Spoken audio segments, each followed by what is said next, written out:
마태복음 22장 31절에서 33절 말씀 중심에서 살아있는 자의 하나님이라는 제목으로 함께 말씀을 통해 은혜 나누기를 원합니다. 지난주에는 에녹의 삶을 통해서 우리가 함께 말씀을 상고해 보았습니다.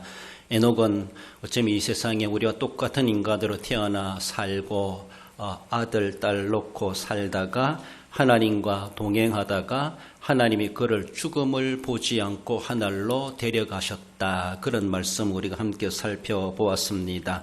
그러므로 에녹의 이 삶을 통해서 바라볼 때 에녹은 죽지도 않고 하늘로 들림을 받은 것을 바라보면은 우리가 발 딛고 살아가는 이 지구, 이 세상에 있는 것만이 다가 아니라 또 어떤 다음 세계가 있다고 하는 것을 분명히 말씀해 줍니다. 에녹이 어디로 갔을까? 어디로 하나님이 데려갔을까? 우리가 성경이 말하는 하나님의 나라라고 하는 그곳이 아니겠나 그렇게 말씀해 볼 수가 있습니다. 분명히 현세만이 아니라 내세가 있고 이 땅만이 아니라 하늘의 나라가 있다고 하는 것을 말씀하십니다.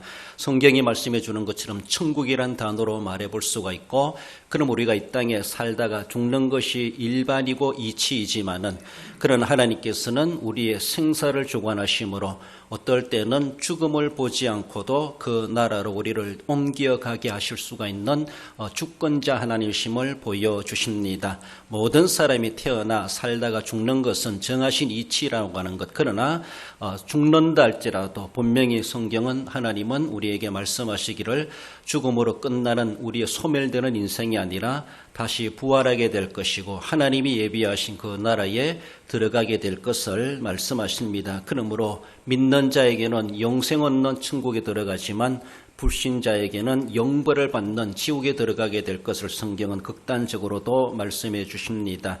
이 땅 살아감이 다가 아닌 줄 알고 오늘도 살아감이 있어가지고 믿음 준비, 믿음 생활 잘 하시다가 하나님이 예비하신 그 나라에 에녹이 불리움을 간 그곳에 우리도 함께 갈 수 있는 믿음의 소망을 가지고 살아가야 할 것입니다. 오늘 본문에서 살아있는 자의 하나님을 말씀하는데 그 하나님은 살아있는 자의 하나님이신 뿐만 아니라 하나님 자체가 영원히 살아계시는 우리 하나님이심을 말씀하시죠. 그러므로 시간적으로 영원하시고 불변하시고 무한하신 우리 하나님이시다라는 것이죠. 어제나 오늘이나 영원토록 동일하신 우리 하나님이심을 말씀하죠. 우리는 세월이 갈수록 동일하지 못합니다. 그렇죠. 젊을 때가 있고 청년 때가 있고 또 노년 때가 있는 것을 볼 수가 있고, 그리고 또 우리는 태어났으면 또 죽음을 또 극복할 수 없는 연약한 인간일 수밖에 없습니다. 많이 변합니다. 그러나 우리 하나님은 세월이 가도 환경이 바뀌어도 우리 하나님은 영원 불변하신 하나님이시다. 누가 의해서 존재하신 하나님이 아니시라 스스로 존재하시는 우리 하나님이시다라는 것이죠. 우리는 에너지가 공급돼야 되죠. 먹어야 되고 마셔야 되고 건강을 해가야만이 그나마도 생명을 부지해 갈 수 있지만은 하나님은 그렇지 않습니다. 하나님 스스로가 존재해 가시고 스스로가 영광 중에 계시는 살아계신 하나님이시다라는 것입니다. 하나님에게는 죽음이라고 하는 것이 없고 변화, 변질, 노화되는 것이 없다라는 것을 성경은 말씀하십니다. 그래서 하나님은 영원히 그 모습 그대로 살아계시고 또한 우리를 향하여서도 나는 죽은 자의 하나님이 아니라 살아있는 자, 산 자의 하나님이시다 그러시면서 우리에게도 삶에 대해서, 생명에 대해서, 용생에 대해서 소망을 주시는 우리 하나님이십니다. 하나님이 영존하시기 때문에 우리에게도 영원한 소망을 주십니다.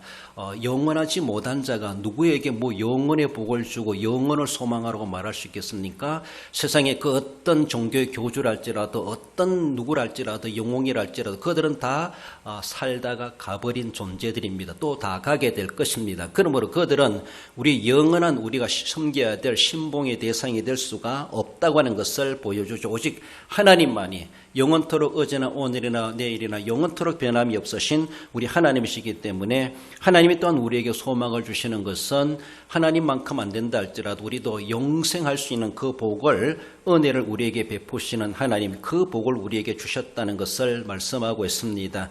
그렇습니다. 에녹도 살다가 한 시점 살다가 그렇게 하나님의 부르심을 받은 것처럼 또 거기 가서 영원히 존재한다는 것을 우리가 소망하고 믿게 되는 것처럼 우리들도 살다가 죽음이 있을 것이지만은 그런 죽고 난 이후에는 부활이 있고 부활 이후에는 심판이 있고 심판 이후에는 또 영원한 영생이 우리에게 주어지게 되는 이 모든 것이 영존하시는 하나님의 주권적으로 우리에게 이루어지고 있음을 말씀하십니다. 살아있는 자의 하나님, 우리가 어쩌면 고난중을 앞두고 있습니다마는 우리의 부활의 신앙을 다시 고치해가며 부활의 신앙을 더 돈독히 하는 그런 시간이 되기를 원합니다.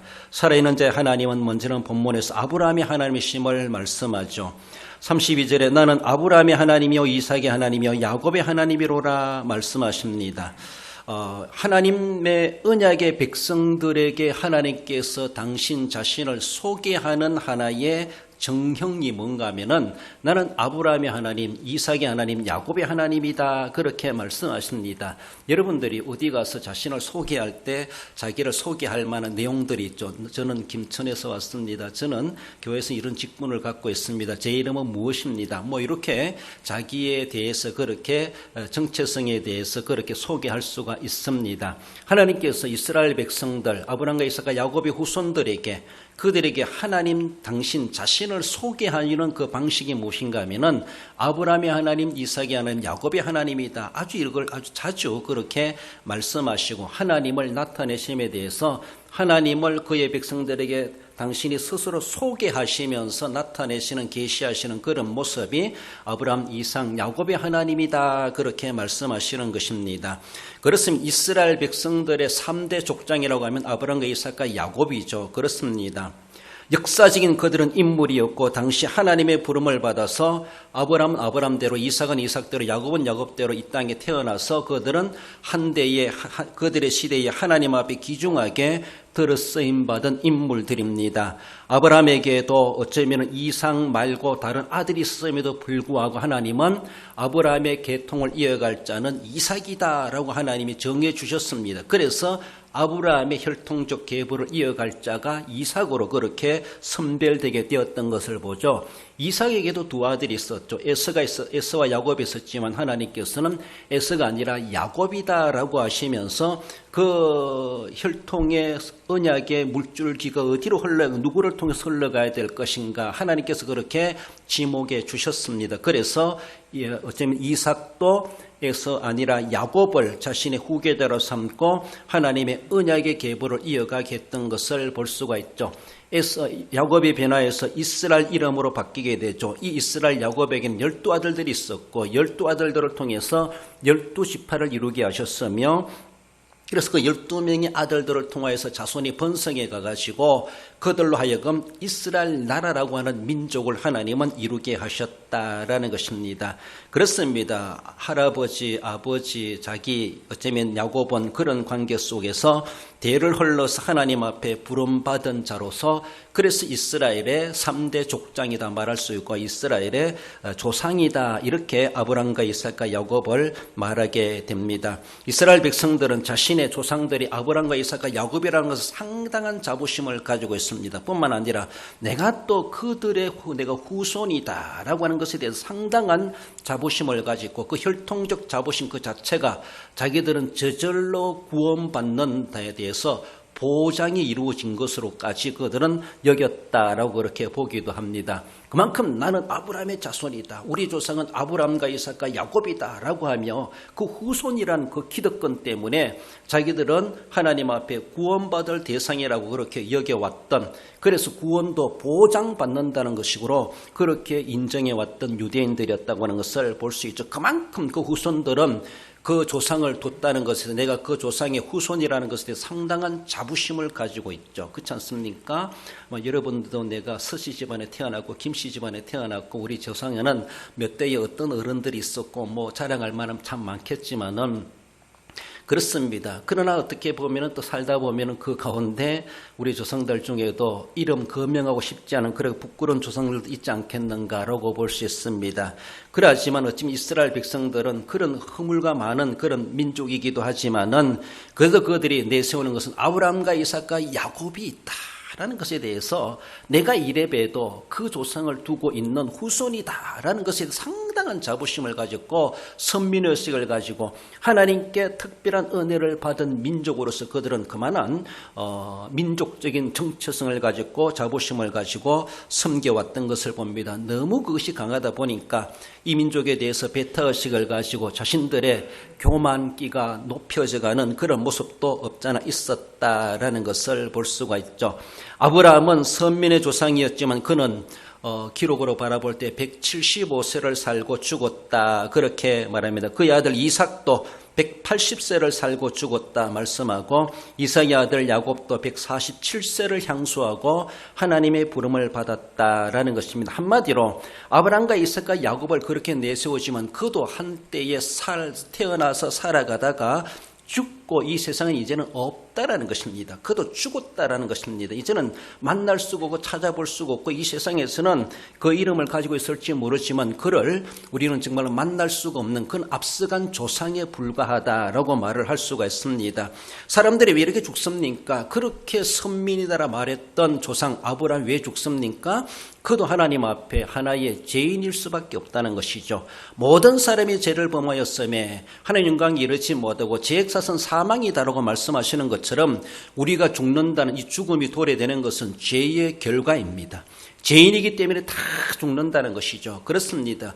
죄인이랄지라도 하나님은 죽게 안 하실 수 있는 에녹 같은 사람도 있기도 하지만은 에녹이 그렇다고 해서 죄가 없는 죄인이 아니다라고 말할 수가 없지만은 모든 사람이 죄인이기 때문에 죄의 결과로 우리는 다 죽음 앞에 항복하게 되어져 있고 우리에게도 다 죽음이 도래되게 되어져 있습니다. 하나님의 정하신 것이다 그렇게 말씀하십니다. 그래서 나 안 죽어라고 한다고 해서 안 죽어지는 것도 아니고 하나님이 나를 세상에 보내신 것처럼 언젠가 나를 데려가시는 즉 내가 죽음을 당할 날도 있다라는 것이죠. 그럼 우리는 죽음을 당하는 것이 아니라 죽음을 맞이하는 것이죠. 나의 출생도 하나님이 내게 주셨고 내게 죽음도 하나님 내게 주셨다라는 것이죠. 죽기 전에 살아가는 삶도 하나님 오늘 우리에게 주셨기 때문에 지금도 사라져가고 있다라는 것을 생각해야 되죠. 그래서 나도 죄인이구나라는 것을 늘 생각하며 죽음 앞에서 우리가 겸허한 자세로 그 죽음을 맞이할 줄 아는 그 자세가 바로 하나님 앞에 죄인된 자세요. 하나님의 구속의 은혜를 사모하는 자의 모습임을 볼 수가 있습니다. 그러나 죽는다고 해서 그 죽음 자체는 어쩌면 죄의 결과이지만 우리가 죽는 것은 결코 죄라고 볼 수는 없습니다. 모든 사람이 죄인으로 죽을 수밖에 없지만은 죽음 그 자체는 죄가 되는 것은 결코 아니라는 것입니다.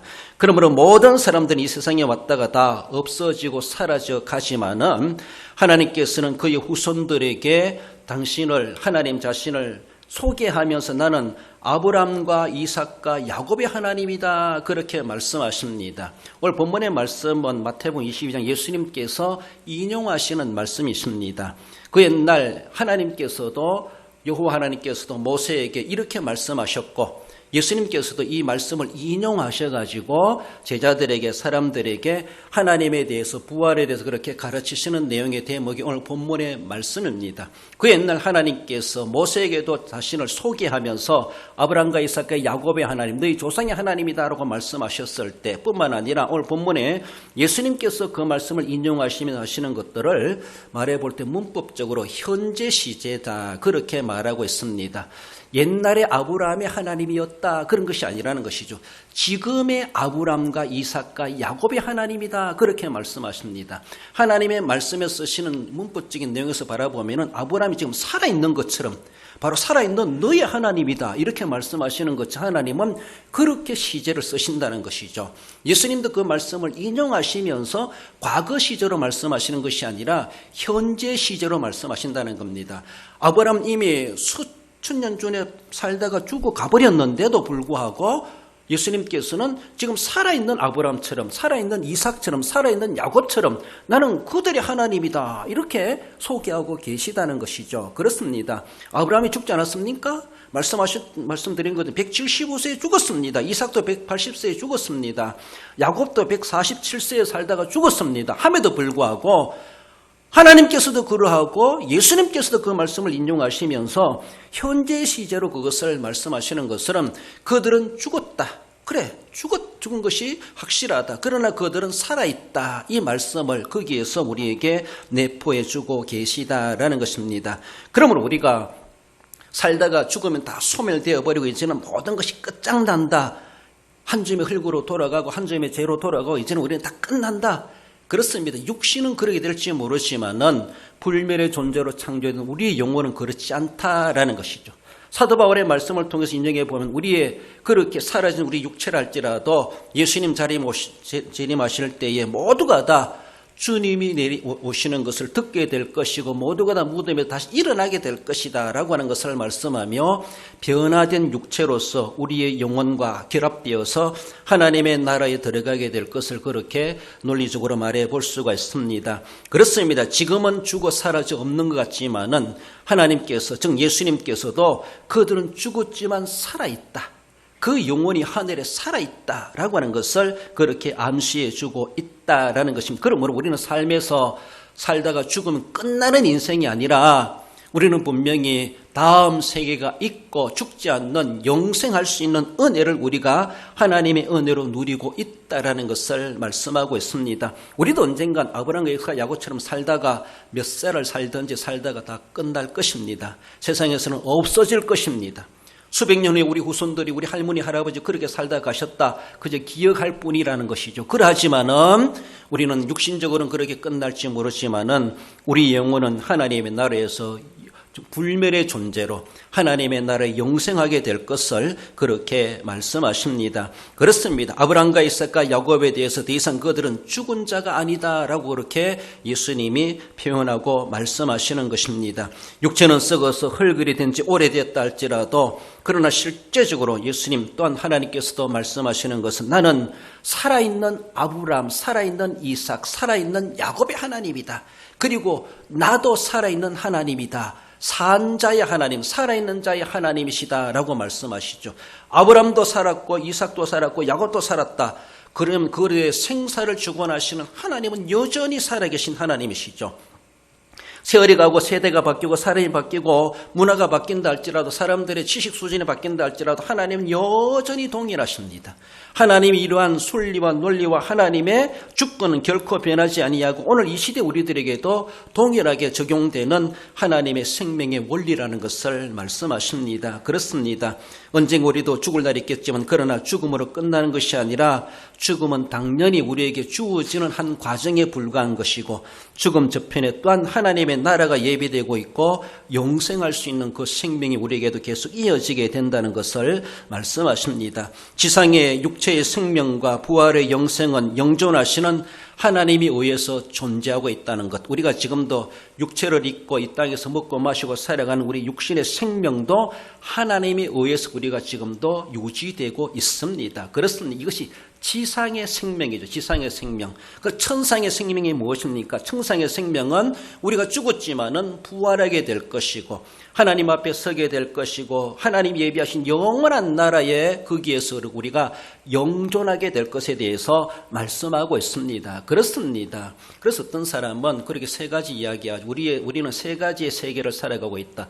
모태의 세계에 살아가고 있고 지상의 세계에 살아가고 있고 천상의 세계를 살아갈 것이다 라는 것이죠. 우리는 이제는 두 번째 세계에 살아가고 있습니다. 앞으로 마지막 세계를 할 수 있는 세 번째 세계 하나님의 세계가 우리에게 도래되고 있습니다. 지난주에도 말씀드린 것처럼 태아가 이 넓은 세상이 있는 줄 보지도 못했고 알지도 못했고 자기 엄마 얼굴도 못 봤지만은 그러나 그 세계가 있다는 걸 어떻게 알겠습니까? 그러나 나와보니까 엄마가 있고 가족이 있고 형제가 있고 넓은 세상이 있다고 하는 것 태중에서는 상상도 못할 세계였죠. 두 번째 세계에 우리가 또 그렇게 태어나 살아가고 있지 않습니까? 우리의 머리로 우리의 지식으로 우리의 과거로 우리의 어떤 지능으로 하늘의 세계를 어떻게 상상할 수 있겠습니까? 그 이상이라고 하는 것을 우리는 생각해 볼 수가 있습니다. 분명히 하나님께서는 그 나라가 있다고 하는 것을 말씀해 주고 있음에도 불구하고 나는 못 믿어 안 믿어 난 계속 태중에만 있을 거야 라고 하다가는 결국은 끝장나 버리는 것이죠. 태어나야만이 그 다음 세계에 들어가게 되는 것을 볼 수가 있죠. 분명히 우리는 죽음으로 그 나라에 들어가게 될 것을 말씀하고 그러므로 죽음도 우리가 당하는 것이 아니라 믿음으로 맞이하는 그런 자세가 되어야 될 것을 말씀하는데 지상의 육체의 생명이든 천상의 영원한 생명이든 그 모든 생명의 주권자는 우리 하나님이시다라고 하는 것을 말씀하며 하나님도 그만한 영존하시는 하나님이신데 하나님에 대해서 이렇게 소개해주고 있죠. 야고보서 1장 17절에 보면 그는 변함도 없으시고 해전하는 그림자도 없으시니라 말씀하십니다. 이사야 9장 6절에서는 전능하신 하나님이라 영존하신 아버지라 평강의 왕이라 말씀하십니다. 전능하시다, 영존하시다, 악한 왕이 아니라 평강의 왕이시다 이렇게 말씀하십니다. 히브리 13장 8절에서는 어제나 오늘이나 영원토록 동일하신 하나님이시다 그렇게 말씀하십니다. 그 하나님, 하나님의 존재가 영원하신 하나님, 존재적으로 영원하신 하나님, 하나님의 속성으로 바라보면 그 능력이 무한하시고 한이 없으신 능력자이시다라고 하는 것을 말씀하죠. 그 존재와 생명을 주시는 우리 하나님, 하나님에 의해서 우리도 존재하게 하시고 우리에게도 영생의 복을 주실 수 있는 주권자 하나님이시다라는 것입니다. 그렇지 않습니까? 내가 남들에게 가르친다 할지라도 내 지식의 이상을 가르칠 수가 없습니다. 그렇지 않습니까? 지식 이상을 누가 물어온다 할지라도 난 답변할 수가 없습니다. 나도 모르는데. 그것처럼 하나님께서 우리에게 주심에 대해서 하나님 우리에게 영생을 주시옵소서. 하나님이 영생하지 못하시는 분이시면 우리에게 영생을 주실 수가 없습니다. 그렇습니다. 나 죽지 않게 해주시옵소서. 내 병을 고쳐주시옵소서. 하나님도 만약에 병들어 죽을 하나님이시라면 우리의 병을 어떻게 고치시고 우리를 어떻게 생명을 주실 수가 있겠습니까? 하나님은 그런 것에 전혀 구애받지 아니하시고 하나님 스스로 영광되시고 스스로 영존하시는 하나님이시기 때문에 우리가 무엇을 구한다 할지라도 다 해결해 주실 수 있는 전능하신 하나님이시라는 것이죠. 전지하신 하나님이시라는 것이죠. 무한불변하시고 영존하시는 하나님이시라는 것이죠. 우리가 하나님에 대해서 이런 속성을 알아야 될 것이고 하나님의 존재가 어떤 분이시는 것을 우리는 알아야 될 것이고 그 하나님께서 오늘 우리에게 아브라함과 이삭과 야곱의 하나님, 더 나아가서는 바로 너의 하나님이다 라고 하는 것을 우리에게 말씀하시죠. 하나님은 죽은 자의 하나님이 아니라 살아있는 자의 하나님이시다. 우리에게 그토록 부활에 대해서 이렇게도 깨우쳐 가르쳐주고 계심을 우리가 알아야 할 것입니다. 나아가서 살아있는 자의 하나님은 우리의 하나님이심을 말씀하죠. 33절에 무리가 듣고 그의 가르치심에 놀라더라. 이 놀란다고 하는 것은 내쫓다, 놀라게 하다, 충격을 받다. 너무나 가르침에 놀래가지고 너무나 신선한 충격을 받는 신선한 충격. 우리가 슬퍼서도 울지만 너무나 기뻐서도 감격의 눈물이 흐르는 것처럼 그렇게 놀라는 것입니다. 너무나 좋아가지고 충격을 받고 놀라는 것이죠. 그렇습니다. 예수님의 가르치심에 대해서 놀라지 않을 사람이 아무도 없죠. 무엇을 가르치시든지 간에 정말 그들이 서기관과 다르구나. 최고의 랍비라고 할 수 있는 선생이라고 할 수 있는 서기관들의 가르침을 통해서 듣는다 할지라도 저런 말씀 들어본 적이 없다는 것이죠. 어쩌면 서기관들보다 낫다라고 말씀하시며 말하며 사람들은 그렇게 놀라죠. 마태복음 7장에서도 무리들이 그의 가르치심에 놀라니 누가복음 9장 43절에서는 사람들이 다 하나님의 위엄에 놀라니라 그렇게 말하고 있습니다. 마가복음 7장 37절에서는 사람들이 심히 놀라 이르되 그가 모든 것을 잘하였도다. 못 듣는 사람을 듣게 하고 말 못하는 사람을 말하게 하느니라 라고 하면서 예수님이 하시는 사역과 가르치심에 대해서 사람들이 충격을 받을 정도로 놀라지 않을 수가 없다는 것이죠. 너무너무 놀라게 잘하시니까 지도층에 있는 사람들은 시기하고 질투하고 예수님 때문에 자기들의 자리가 위태로운 것처럼 여겨져 가지고 예수님을 모함에 빠뜨리고 죽이려고까지 그렇게 계획을 했던 것을 볼 수가 있죠. 잘하는 사람 그렇게 등용해서 정부의 요직에 세워주고 나라를 위해서 섬기도록 하면 얼마나 좋을지 몰라도 자기들의 잘 지키려고 그렇게 잘하는 사람을 뛰어난 사람들을 억압하고 억누르고 그래서 죽이려고까지 했던 것이 얼마나 대먹지 못한 인간들의 부패한 모습인가라고 볼 수가 있습니다. 좀 잘하는 사람이 있으면은 박수 쳐주고 인정해주고 등떠 밀어주고 앞세워주고 인정해주고 그래서 그로 하여금 하나님을 위해서 교회를 위해서 우리를 위해서 지역을 위해서 섬기고 일하도록 얼마든지 그렇게 후원해주고 응원해줄 수 있으면 얼마나 좋을까 싶은데 서로 경쟁적인 모습이다 보니까 그저 말하지 않고 소개해주지 않고 질투하고 그런 모습은 있지 아니한가. 어쩌면은 당대 바리새인과 서기관들처럼 대먹지 못한 그런 모습처럼 오늘 우리가 그런 부패한 심정을 결코 소유하고 가질 수가 없다는 것을 우리는 생각하며 주님 앞에 회칠한 무덤과도 같이 그렇게 책망받는 자가 아니라 정말로 잘하는 사람이 있으면 좀 칭찬해 주세요. 못한 사람이 있어도 덮어주고 앞으로 잘할 수 있어 용기를 북돋아주고 좀 해주면은 뭐 그 세금 내는 것도 아니고 돈 드는 것도 아닌데 얼마나 좋습니까? 내가 그렇게 말 한마디 했을 때 내 인격도 살아나게 됩니다. 그렇잖아요? 그러나 할 말 해줄 때 해줘야 될 것을 안 해줄 때 저 사람 상당히 시기하는가 보다 이렇게 오해받을 수가 있다는 것이죠. 그래서 해줄 말은 말로라도 입으로라도 해주는 것은 필요하기도 하다. 좋은 것들은 우리가 그래서 입술로라도 해줄 필요가 있다. 그런 생각이 듭니다. 그렇게 하다 보면 서로가 마음으로도 통하게 되고 인격적인 교제가 될 수가 있음을 볼 수가 있죠. 그렇습니다. 예수님이 그렇게 잘 나가니까 그렇게 시기했던 사람들이 있었지만 그러나 많은 사람들이 놀라고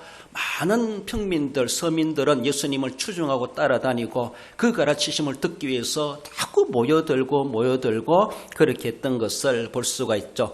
부활에 대해서 예수님의 가르침에 충격을 받는 사람도 있지만은 그에 대해서 그렇게 정말로 믿지 않으려고 하는 자들도 없잖아 있었다라는 것.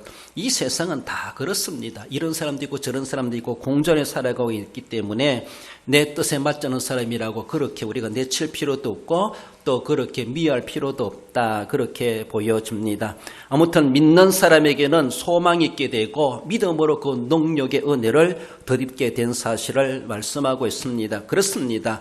하나님께서 나는 아브라함의 하나님이요 이삭의 하나님이 야곱의 하나님이라고 하는 말씀하시는 것 이스라엘 백성들이 듣기 얼마나 좋겠습니까? 내가 바로 그 후손인데 나를 향하여 하나님이 그렇게 말씀하시는구나. 바로 우리의 하나님 나의 하나님이십니다. 그들은 기꺼이 그렇게 혈통적으로도 고백할 만했을 것입니다. 그럼 우리는 직접적으로 아브라함과 이삭과 야곱의 혈통의 후손이 아니라고 볼 수가 있죠. 물론 찾아 올라가면 다 아담의 후손이고 노아의 후손이겠지만은 우리가 실제적으로 하나님 앞에 고백할 수 있는 것 하나님 성경에 말씀하시는 아브라함의 하나님 이삭의 하나님 야곱의 하나님 그것으로 끝나는 것이 아니로 성경에만 나타난 하나님이 아니라 하나님 내 인격에 내게 임하시는 하나님. 그래서 우리는 하나님은 나의 하나님이십니다. 우리의 하나님이십니다. 이 고백이 얼마나 귀한지 몰라요.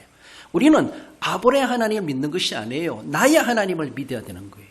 이삭의 하나님을 믿는 것이 아니라 나의 하나님을 믿어야 되죠. 이삭이 믿었던 야곱이 믿었던 아브라함이 믿었던 그 하나님을 나의 하나님으로 인정해야 되죠. 그 하나님을 내가 모셔드려야 되죠.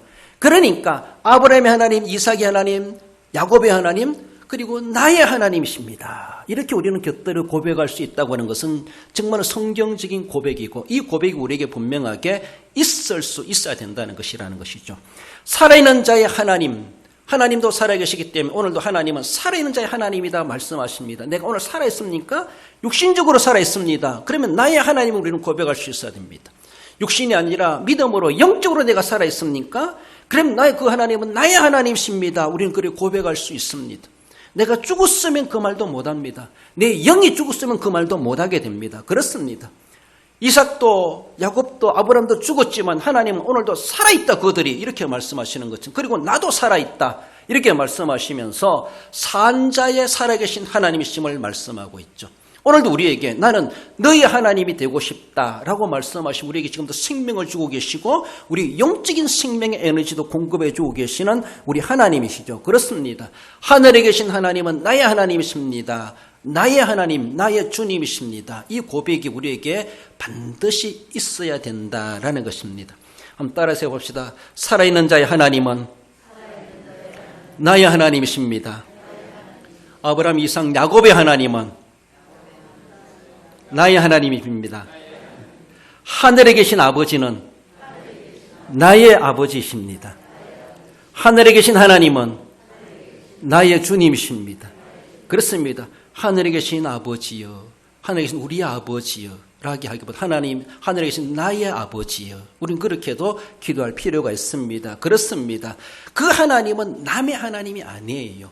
유대인들만의 하나님이 아니고 아브람마, 이삭과 야곱만이 섬겨야 될 하나님이 아니라 그 하나님은 지금도 살아계신 하나님. 더 이상 성경이 엮어져 이어져 쓰여지고 있지 않지만 지금도 하나님은 여전히 성경에 보여주신 그 하나님은 지금도 살아계시고 지금도 우리에게 나타나셔서 하나님 당신을 소개하실 때 내가 아브라함의 하나님, 이삭의 하나님, 야곱의 하나님, 살아있는 자의 하나님이다. 내가 너의 하나님이다 라고 이렇게 말씀하지 않으시겠는가라는 것입니다. 그럼 우리는 하나님 앞에 화답할 때 맞습니다. 그 하나님은 나의 하나님이십니다. 내가 인정하고 영접해야 되죠. 그렇습니다. 우리가 그렇게 할 수 있는 아무런 자격도 없습니다. 함에도 불구하고 우리가 그렇게 고백할 수 있다고 하는 것은 이미 하나님 아버지께서 구속의 계획을 세우시고 예수님을 보내시고 예수님께서 우리를 위해서 모든 죄짐을 지고 십자가로 다 담당하셨기 때문에 대속의 제물이 되셔서 우리의 모든 죄, 하나님과 원수되었고 하나님과 분리되었고 하나님과 이간되었고 하나님과 멀어졌던 우리들을 가까이 하게 되셨고 하나님과 연결 매체가 되어주셨고 하나님 앞에 아바 아버지라 부를 수 있는 기회를, 은혜를, 우리에게 특권을, 우리에게 그렇게 권한을 부여해 주셨습니다. 그러므로 우리는 내 기준으로, 내 능력으로, 내 어떤 자격으로, 내 어떤 배경으로 하나님 앞에 내가 나의 하나님이다 라고 고백할 아무런 근거도 없지만은 근거가 있더라면은 달랑 하나, 예수님밖에 없습니다. 예수님께서 그 일을 이루어놓으셨습니다. 이것은 예수님이 이루어놓으신 것은 그 아버지의 뜻을 따라서 이루어놓으셨기 때문에 예수님이 이루어놓으신 것은 우리가 부르짖는 그 아버지의 뜻이고 아버지의 계획이고 아버지가 그렇게 만들어 놓으신 것이라는 것이죠. 이 사실을 인정하고 믿는다는 것이 얼마나 귀한지 몰라요. 그래서 나의 하나님, 나의 주님이십니다 라고 하는 것. 그 배경 속에서는 예수님의 처절한 십자가의 죽음의 고통이 있었다는 것. 내가 그렇게 처절하게 죽어야 함에도 불구하고 예수님이 대신 그렇게 죽으셨습니다. 우리를 위해서 죽으셨고 우리의 생명을 위해서 부활하셨습니다. 그렇습니다.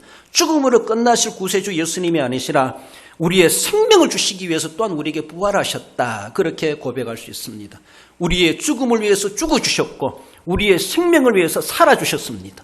그러므로 부활하신 우리 예수님께서 오늘도 우리에게 말씀하고 계시다는 것이죠. 요한복음 11장 25절에 보면은 예수께서 이르시되 나는 부활이요 생명이니 나를 믿는 자는 죽어도 살겠고 무릇 살아서 나를 믿는 자는 영원히 죽지 아니하리니 이것을 내가 믿느냐? 라고 물으시고 있습니다. 그러므로 우리는 믿어야 될 것이죠. 그렇습니다. 주님도 사도들도 예수님의 부활을 가르쳤고 부활을 믿도록 그렇게 권면하셨던 것을 볼 수가 있습니다. 그렇습니다. 여러분, 부활은 어떻게 해야 부활이 될 수 있습니까? 어떤 어른들이 대화를 하고 있는데 응답받기 위해서는 열심히 기도해야 돼. 뭔가 해야 되죠. 그렇잖아요. 뭔가 소원이 있고 문제가 있고 응답을 받으려면 기도해야 됩니다.